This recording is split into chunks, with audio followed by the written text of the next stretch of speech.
Hello, Algebra class. Let's go over lesson 6. There's not a lot of new information in lesson 6. More rules for adding integers. And we have a lot of examples right here.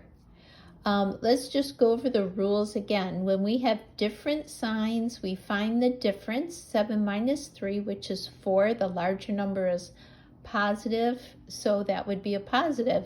When both numbers are negative, we add them, right? They have the same sign, so we add, and the answer is going to have the same sign as the previous two. Different signs, find the difference, and the larger number is negative, so that would be a -4. Same signs, add. I'll let you go through those. Saxon wants you to practice by inserting parentheses, which I would say you don't have to do unless it helps you. Inserting parentheses is something that you're eventually going to work away from. So only insert the parentheses if you struggle to do this without them. All right, so I wrote this over here on my paper, and I know sometimes all of these signs, it can be confusing. But the sign that comes in front of the number is the sign of that number. So this is a -4, this is a -3, this is a +2, this is a -4, a -3, and a -2. So we can begin by adding up all of the like signs. So let's add all of the negative numbers. So I've got 4 and 3, which makes 7. 4 more is 11, and 3 is 14, and 2 more is 13. Let me see, did I do that right? 9, 12, 16, 8, 10, yep, 16. So we have a total of a -16. All of these numbers are negative. So we have a -16.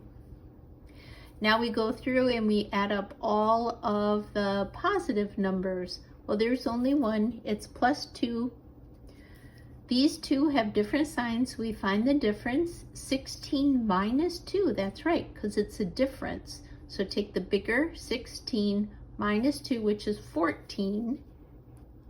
And then we have to determine the sign of this. Well, the 16 is the bigger number and it's negative, so therefore our final sum of all those numbers would be a -14.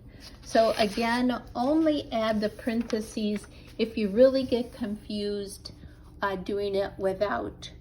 Let's take a look at this example 6.7. They threw an absolute value in there. What's the absolute value of a -2? It is 2. So we're going to have a -4 +2 +3 -7 -2. I'm going to rewrite that over here.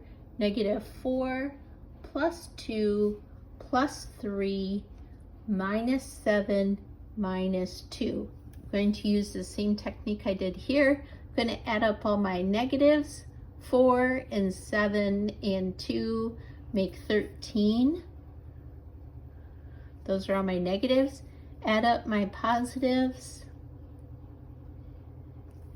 I have different signs, so I find the difference. 13 minus 5 is 8. My larger number is negative, so that final sum is -8. All right, I hope that you are getting a lot of these right. It's very, very, very important that you correct your work when you are done. If you don't have the answer key, you could use a calculator on the even number problems, but do always correct your homework upon completion of your homework assignment. Flip to the back and make sure that you're doing things correctly. All right, God bless you.